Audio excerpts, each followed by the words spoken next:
The numbers glared back at me from my phone screen. 0. I blinked hard, refreshed the banking app, and checked again. Still 0. My hands started shaking as I scrolled through the transaction history, already knowing what I'd find but needing to see it anyway. My name is Valeria, and I just watched 5 years of savings disappear with a single transfer, authorized by the people who were supposed to love me most. More wine, honey? My mother's voice cut through the fog of shock. I looked up from my phone to see her hovering over me with the bottle, that practiced smile of hers firmly in place. Around our dining room table, my father avoided my gaze, suddenly very interested in his pot roast. My sister Eliana sat across from me, practically bouncing in her seat with barely contained excitement.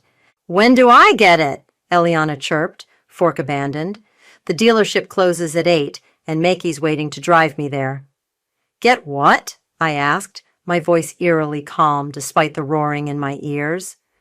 "Oh," my mother's face lit up. "We were going to tell you over dessert, but since you asked, we helped Eliana with the down payment for her dream car, that convertible she's been wanting. Isn't it wonderful?"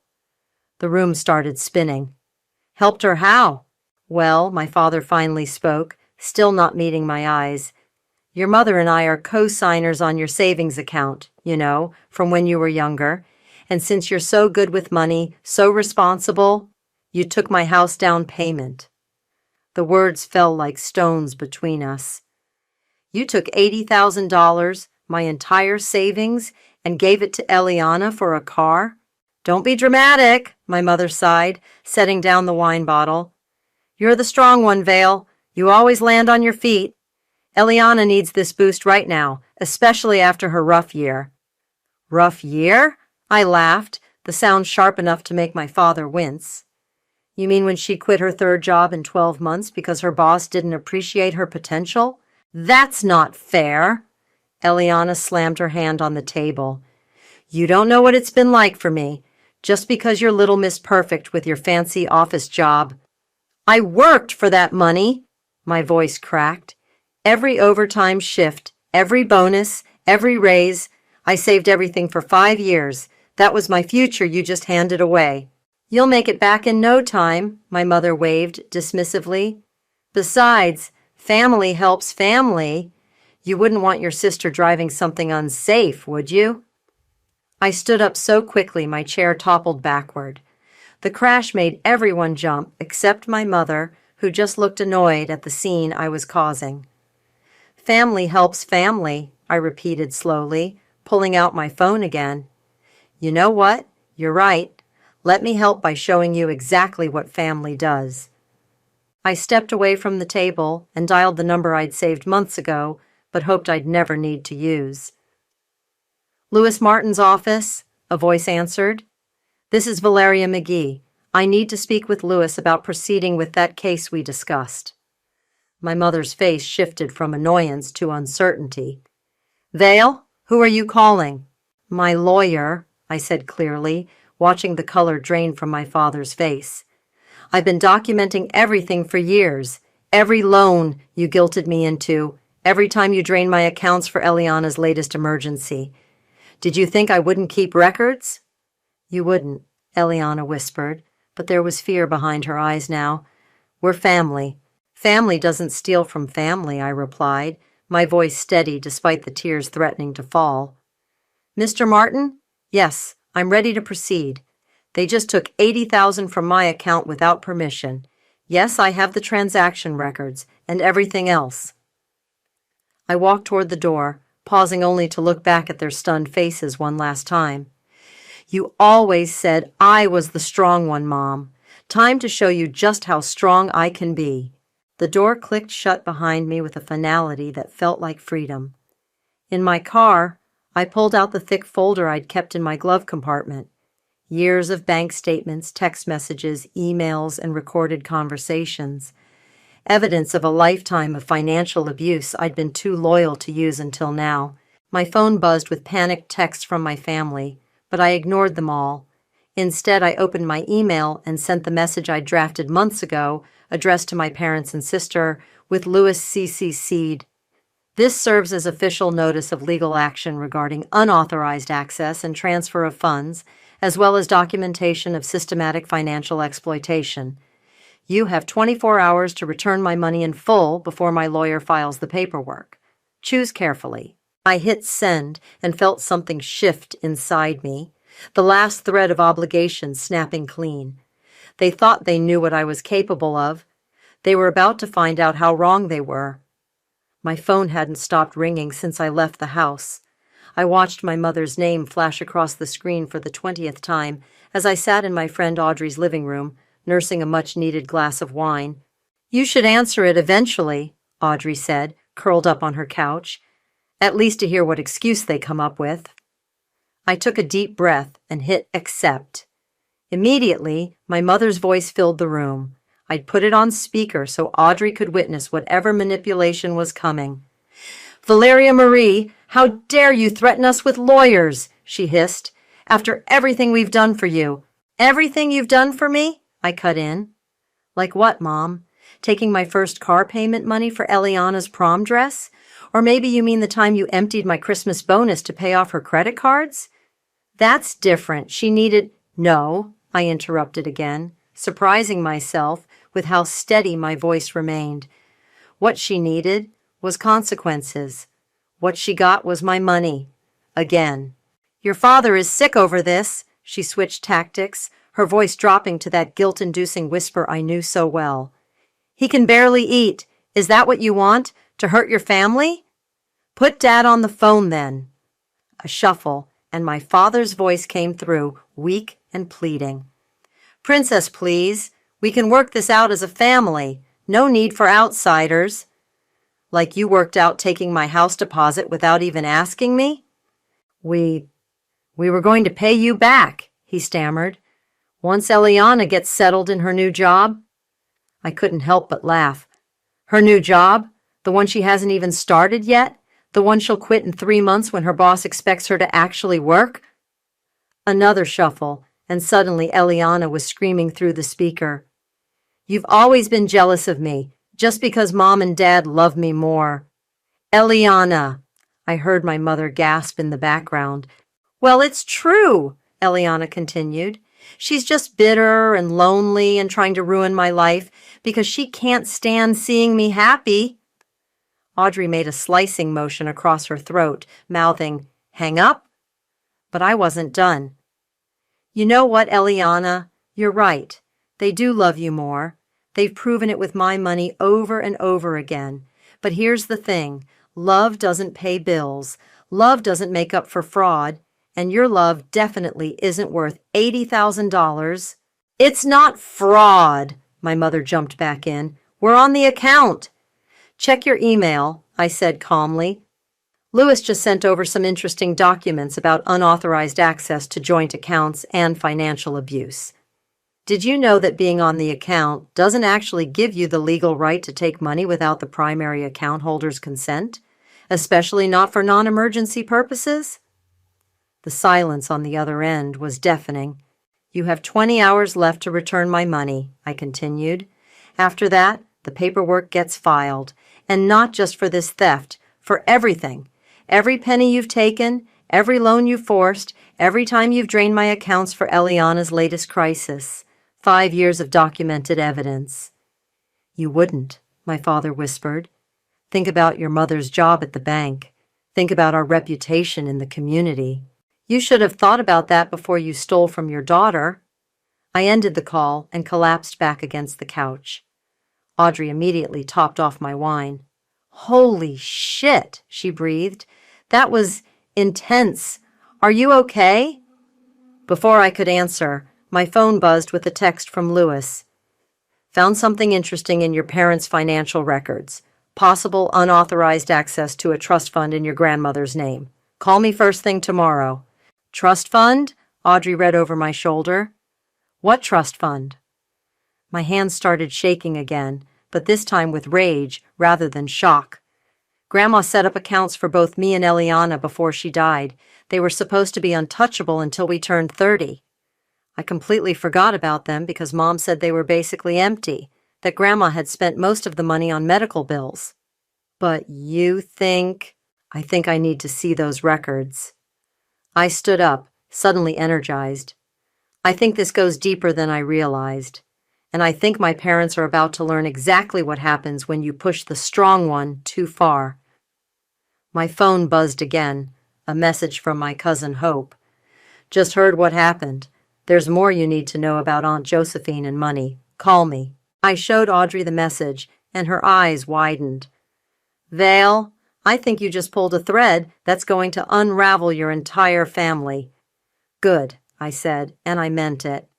Let it all come down. I'm done protecting their secrets. The courthouse hallway felt colder than it should have in August. I sat on a hard wooden bench, watching my parents and Eliana huddle with their lawyer at the other end of the corridor. They hadn't looked my way once since arriving. Ready? Lewis appeared beside me, his briefcase bulging with documents. The trust fund records just came through this morning. It's worse than we thought. Before I could respond, rapid footsteps echoed down the hall. My father broke away from his group and hurried toward us, his face ashen. Vale, please, he whispered urgently. We can still stop this. I'll write you a check right now, the full $80,000. Little late for that, Dad. I kept my voice low but firm. The 24 hours expired 9 days ago. Then name your price. His eyes darted nervously toward Lewis. Whatever you want, just drop the case before... He trailed off, sweat beading on his forehead. Before what? I leaned forward. Before everyone finds out about Grandma's trust fund? Before they discover you and Mom somehow burned through $500,000 that was meant for your daughters? He staggered back like I'd slapped him. How did you... Court's about to begin, Lewis interrupted smoothly. You should return to your counsel, sir. As my father retreated, Audrey slipped into the seat beside me. Your sister's boyfriend just showed up, she murmured. He looks pissed. Sure enough, Makey was stalking toward us, his jaw clenched. This is crazy, V, he growled. You're really going to do your family like this? Over money? Back off, Makey, Audrey warned, but he ignored her. Eliana's a mess because of you. She had to return the car, her credit's shot, all because you couldn't be happy for her success. Success? I stood up, matching his aggressive stance. What success? The job she hasn't started? The car she couldn't afford? The life she builds on stolen money? You better watch yourself. He stepped closer, voice dropping threateningly.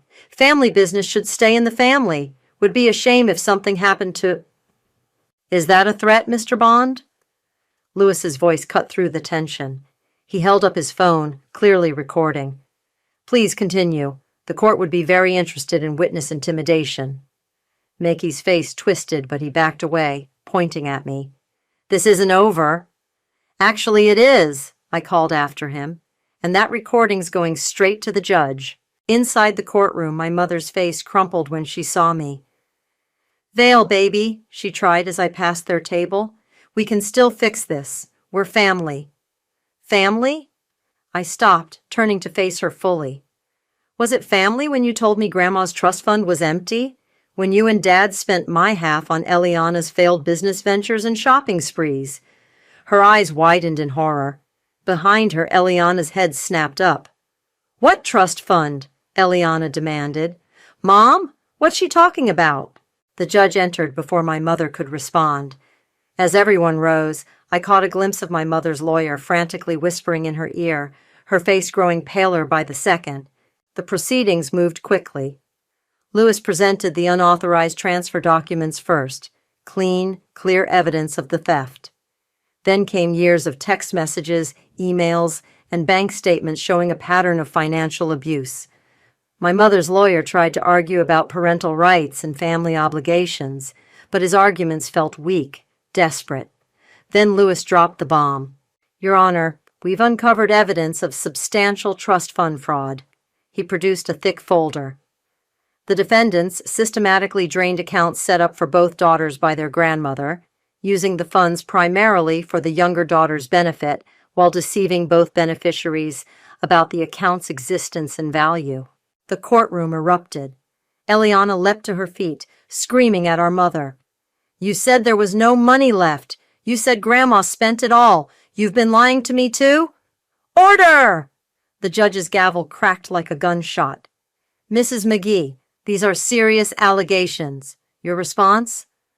My mother stood shakily, tears streaming down her face. We only wanted to protect Eliana. Valeria was always so capable, so strong. She didn't need— So you stole from her, the judge finished flatly, and lied to both your daughters about their inheritance. Protecting me? Eliana's voice shook with rage. By making me dependent on you? By stealing from my own sister? The judge's ruling was decisive. Full repayment of my stolen savings plus damages. A separate criminal investigation would be opened regarding the trust fund fraud. My parents sat shell-shocked as their carefully constructed world of lies crumbled around them. As we left the courtroom, I heard Eliana sobbing. For a moment, my heart twisted. She was still my little sister. Then I remembered every time they'd drained my accounts, every lie, every manipulation. Some family ties, I realized, deserved to be broken. Have you seen this? Audrey thrust her phone at me during our lunch break. The local community Facebook page was buzzing with a post from my mother. Heartbroken that our eldest daughter has chosen money over family. Mental health struggles can make people do terrible things. Please pray for Valeria's healing and return to her senses. I nearly choked on my sandwich. Mental health struggles? She's really going there? Wait, there's more. Audrey scrolled through comments. Eliana's been responding to everyone, painting you as unstable and jealous. But look at the reactions. Most people weren't buying it. Comments flooded in from old classmates, former co-workers, even distant relatives, all sharing their own stories of my mother's manipulations and Eliana's entitled behavior.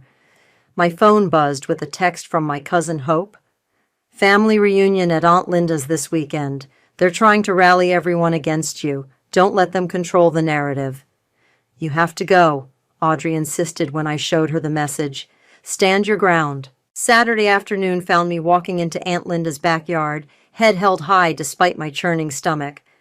Conversation stopped as I approached. My mother sat holding court among the older relatives, dabbing at her eyes with the tissue. How could you do this to your own mother? Aunt Linda started in immediately. After everything she sacrificed, like sacrificing my inheritance, I cut in loudly, or sacrificing my savings for Eliana's convertible. That's not, my mother began, but another voice interrupted. Let her speak.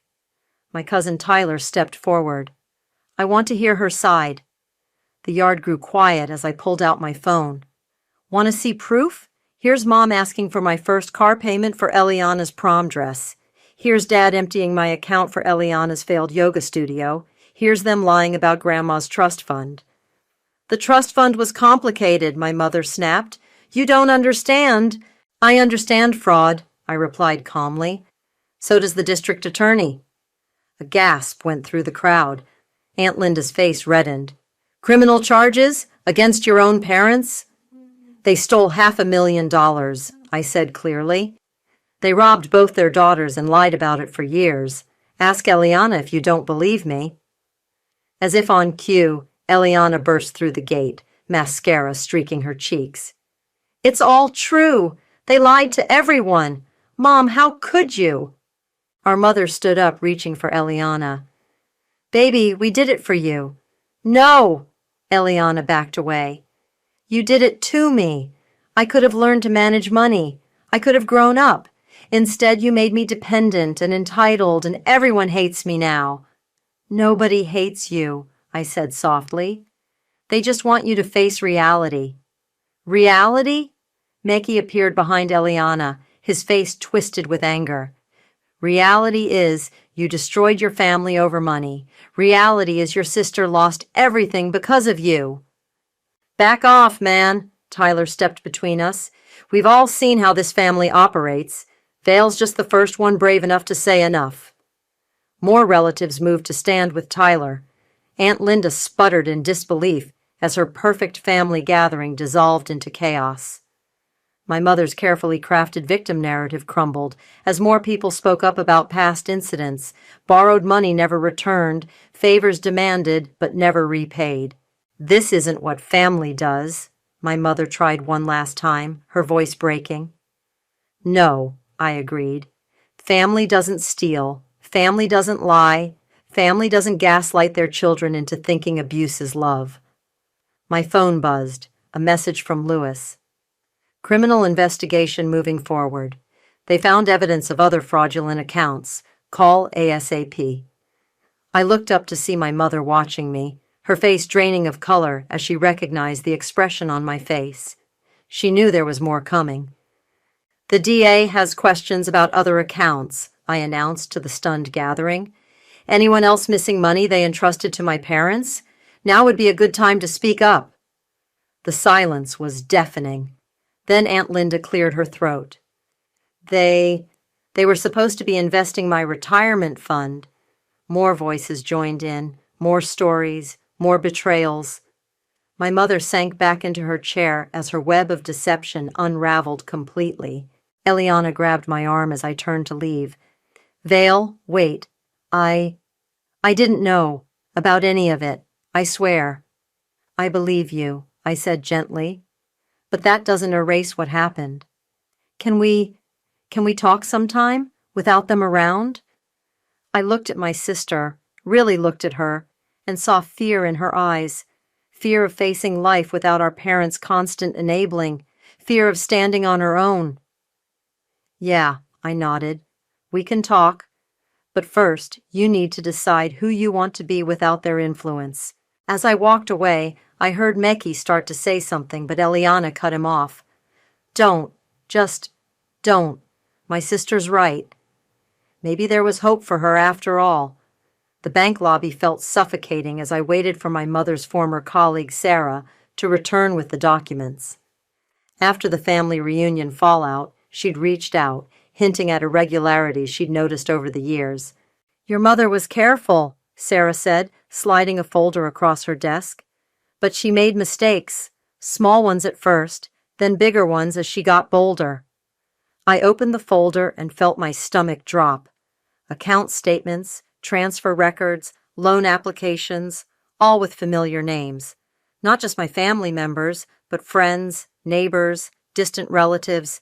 "She used her position here to access information she shouldn't have," Sarah explained quietly.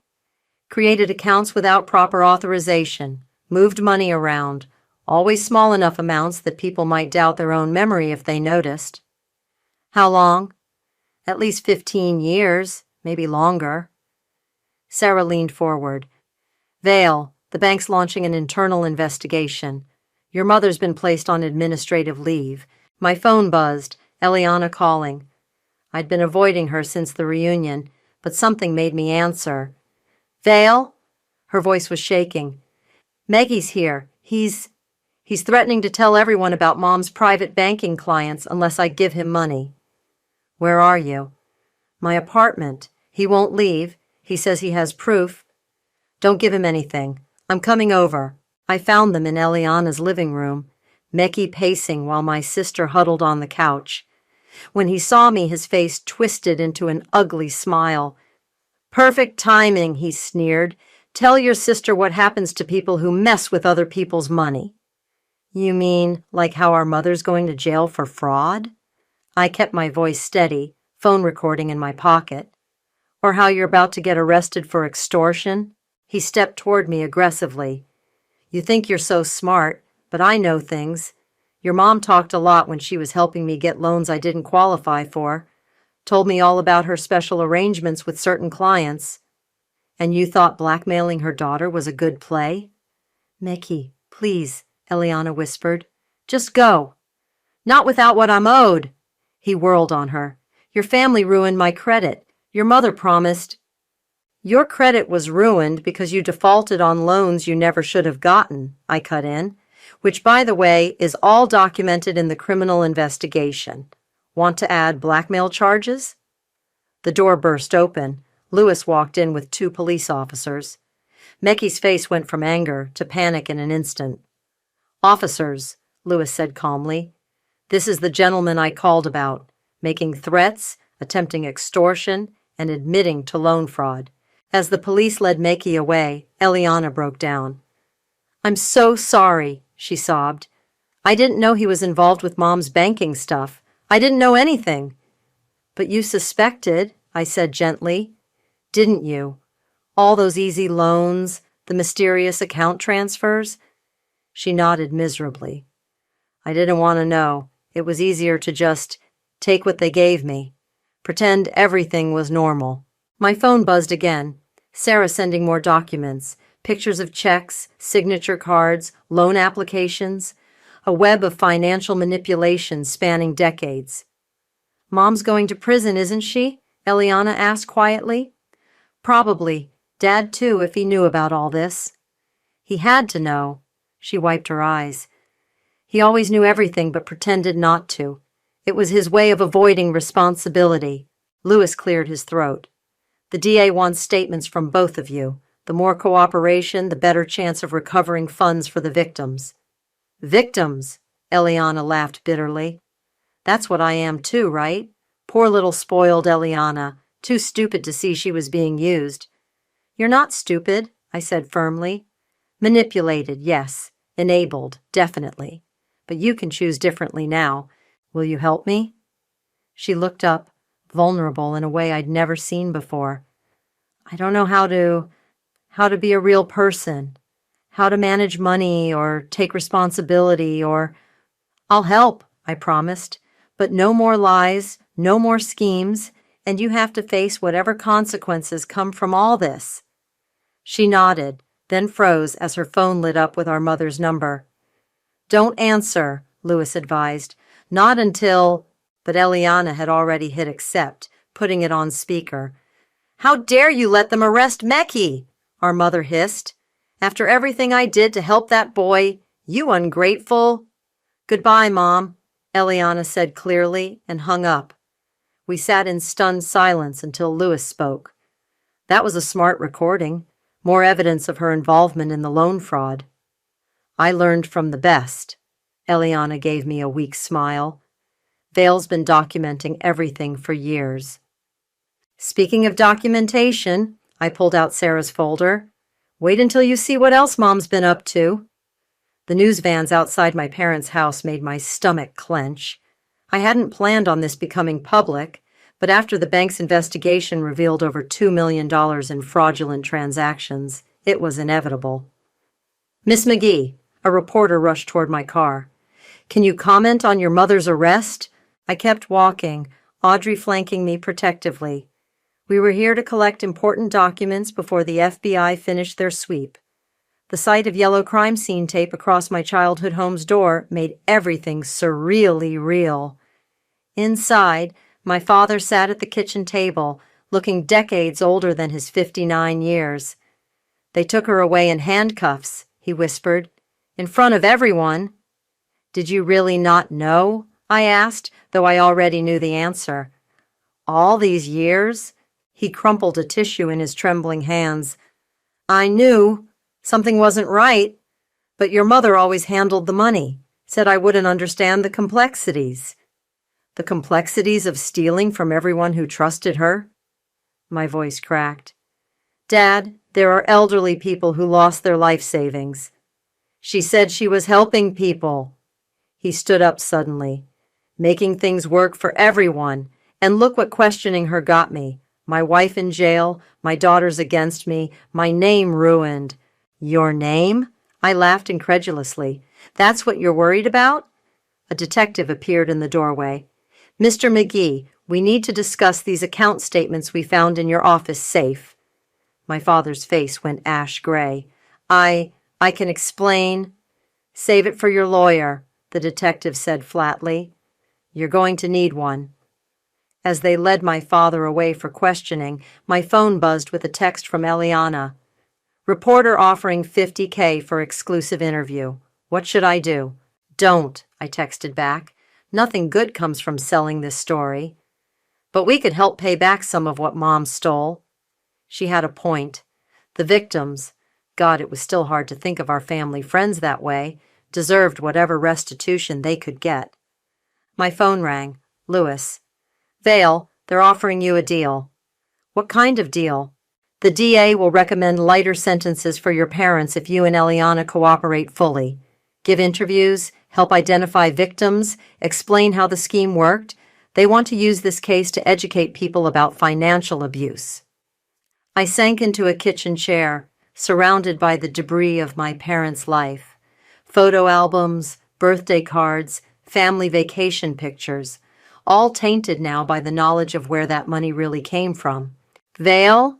Audrey touched my shoulder. There's someone here to see you.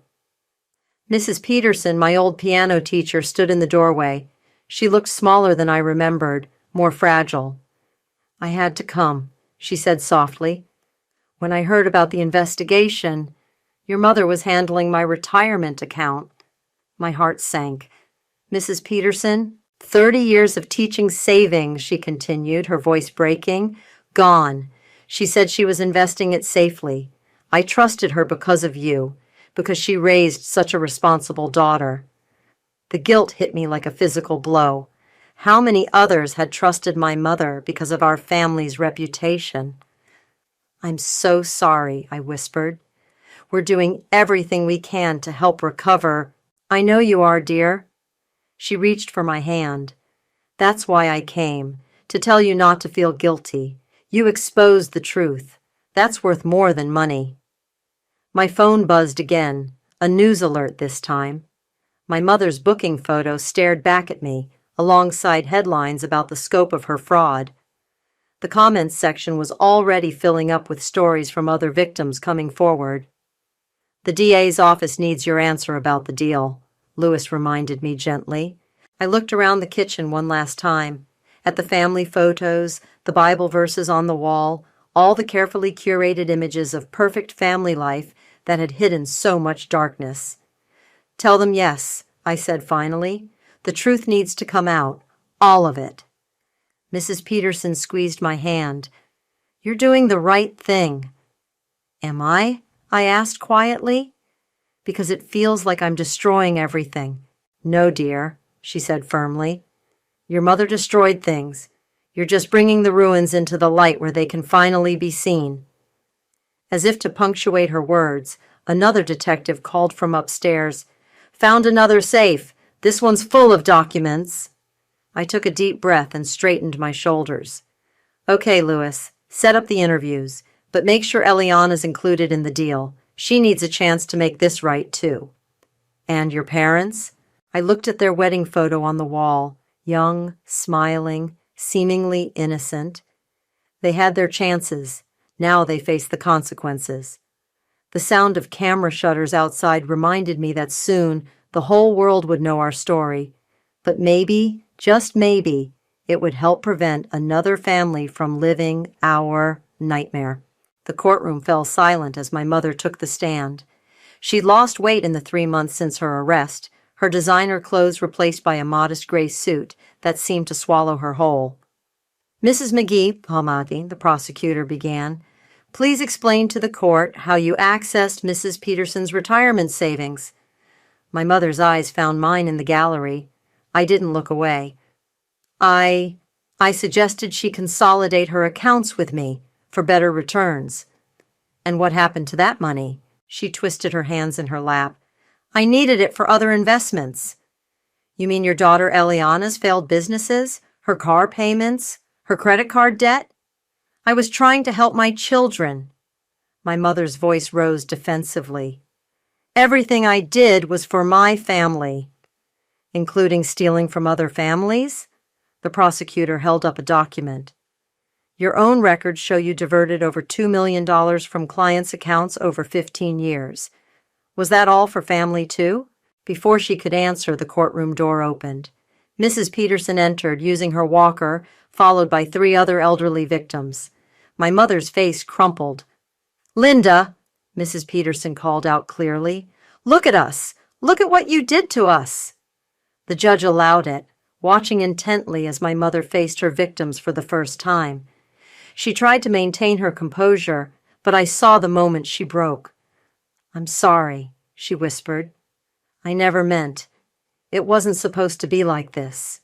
Tell them about Grandma's trust fund, I said loudly, standing up. Tell them how it started. The prosecutor nodded encouragingly. My mother's shoulders sagged. Mother left the girls each $250,000, she admitted. I started borrowing from it when Eliana needed help with college. Then it became easy to move money around. People trusted me. They never checked. Because you were family, Mrs. Peterson said softly. Or as good as family. My father's testimony came next. He looked lost without my mother beside him, his answers revealing years of willful ignorance and passive enabling. I knew the money had to be coming from somewhere, Cal, he admitted, but Josephine handled everything. I didn't want to know. Coward, Eliana muttered beside me. She'd been called to testify next. On the stand, my sister was a different person from the entitled girl I'd grown up with. I was spoiled, she stated flatly. My parents never said no, never made me face consequences. When I needed money, it appeared. I didn't question it because I didn't want to. And now? The prosecutor asked. Now I'm working 2 jobs to pay back what I can, taking financial literacy classes, living within my means for the first time in my life. She looked directly at our mother. I'm learning what you should have taught me years ago. The verdict came swiftly, guilty on all counts. My mother sobbed as the judge announced her sentence, 12 years in federal prison. My father received 8 years for his role in the conspiracy. As the bailiff led them away, my mother called out, "Vale, please, take care of your sister." "I will," I said, standing, "but not the way you did." Outside the courthouse, reporters swarmed us. Eliana gripped my hand tightly as cameras flashed. "How does it feel to send your parents to prison?" someone shouted. "They sent themselves to prison," I replied clearly. "We just exposed the truth." "And what about the victims?" another called out. "Will they ever see their money again?" "We're working with the FBI to recover what we can," Lewis answered, appearing beside us. "The McGee sisters have been instrumental in tracking down hidden accounts and assets." "Eliana," a reporter thrust a microphone forward. "Any comment on your role in spending stolen money?" My sister straightened her shoulders. "Yes, I'm sorry. I'm working to make amends, and I'm grateful my sister had the courage to stop the cycle of abuse and enablement." Later that night, Audrey brought wine to my apartment. We sat on my balcony, looking at the city lights. "How are you really doing?" she asked softly. I thought about the day's events, my mother's tears, my father's defeat, Eliana's transformation, the victims finally getting justice, the weight of family secrets finally lifted. I searched for the right word, free.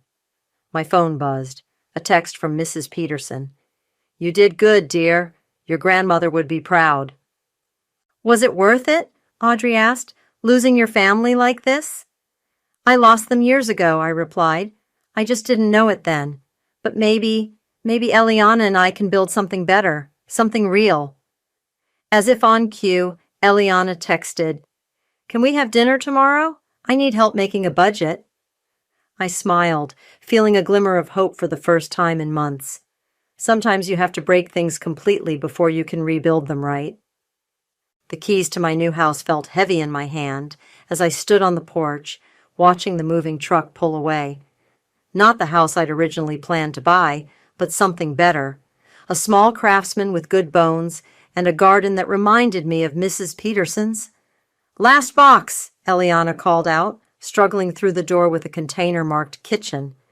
She'd insisted on helping with the move, part of her ongoing journey to rebuild our relationship. "Thanks," I said, taking the box from her. "You didn't have to spend your day off here." "Actually, I did." She pulled an envelope from her back pocket. "First restitution payment. It's not much, but—" Inside was a check for $2,000. She'd been working double shifts at the diner and teaching yoga on weekends to start paying back what she'd received from stolen funds. "You're really doing this," I said softly. "Someone has to. Mom and Dad sure can't, from prison." She tried to smile, but couldn't quite manage it. "Did you get their letter?" I nodded. The latest missive from our mother had arrived yesterday. 8 pages of guilt-tripping and blame, written in her precise handwriting. I hadn't opened it yet. "Want to read it together?" I offered. We sat on my new porch steps, shoulders touching as I unfolded the pages. "Dearest Vale," I read aloud, "by now you must see how your actions have destroyed this family. Your father's health is failing. The other inmates treat me terribly. If you had just kept quiet." "Classic Mom," Eliana snorted, "still trying to make it your fault." "And now poor Eliana is working as a waitress," I continued. "Is that what you wanted? To see your sister reduced to serving others?" "Reduced?" Eliana grabbed the letter. "I'm earning honest money for the first time in my life. I'm paying my own rent. I'm actually proud of myself." A car pulled up to the curb, Audrey, carrying takeout bags. Behind her, Mrs. Peterson emerged from the passenger seat. "Hope you don't mind," Audrey called out. "Found this lovely lady at the grocery store. She insisted on seeing your new place." Mrs. Peterson made her way up the path with her walker. "Beautiful house, dear. Those roses need some attention, though." "Would you—" I hesitated. "Would you teach me how to care for them, like you used to teach me piano?" "I'd love to." She settled onto the porch swing. "But first, tell me why you girls look so serious." Eliana held up the letter. "Mom's latest guilt trip." Mrs. Peterson adjusted her glasses and read a few lines. "Still blaming everyone else, I see. Just like when she stole my savings. It was always someone else's fault, some emergency, some necessity." "I keep wondering," I admitted, "if I did the right thing, if there was another way." There wasn't. Eliana's voice was firm. "I needed the wake-up call. Mom and Dad needed consequences. The victims needed justice." "Speaking of justice," Audrey pulled a newspaper from her bag. "They found another account. The FBI says it could mean several $100,000 more in restitution for the victims." Mrs. Peterson smiled. "That would help a lot of people sleep better." We ate dinner on moving boxes, sharing stories and plans. Mrs. Peterson taught us her secret recipe for lemon bars. Eliana talked about her business classes at the community college. Audrey helped me plan the garden layout. As the evening wound down, I found the last box from my old apartment. Inside was a photo album, the real history of our family, not the perfect facade our parents had maintained. "Keep it," Eliana said when I offered to share it. "I'm more interested in making new memories." "Like this?" I gestured to our impromptu dinner party. "Exactly like this." Mrs. Peterson hugged us both before leaving. "You know," she said thoughtfully, "sometimes the strongest families are the ones we build ourselves." After everyone left, Eliana helped me make up the bed in my new room. "Can I stay tonight?" she asked quietly. "My apartment feels empty sometimes." "You can stay whenever you want," I replied. "That's what real family does." We lay in the darkness, listening to the house settle around us. No more secrets, no more lies, no more pretending everything was perfect when it was falling apart. "Vale," Eliana whispered, "thank you for being strong enough to break us apart and kind enough to help me put myself back together." I reached for her hand in the dark. Tomorrow would bring more challenges, more letters from prison, more restitution payments to arrange, more painful truths to face. But tonight, in this new house with its imperfect roses and creaky floors, I finally felt at home. Not because everything was fixed, but because everything was real. And real, I'd learned, was better than perfect any day.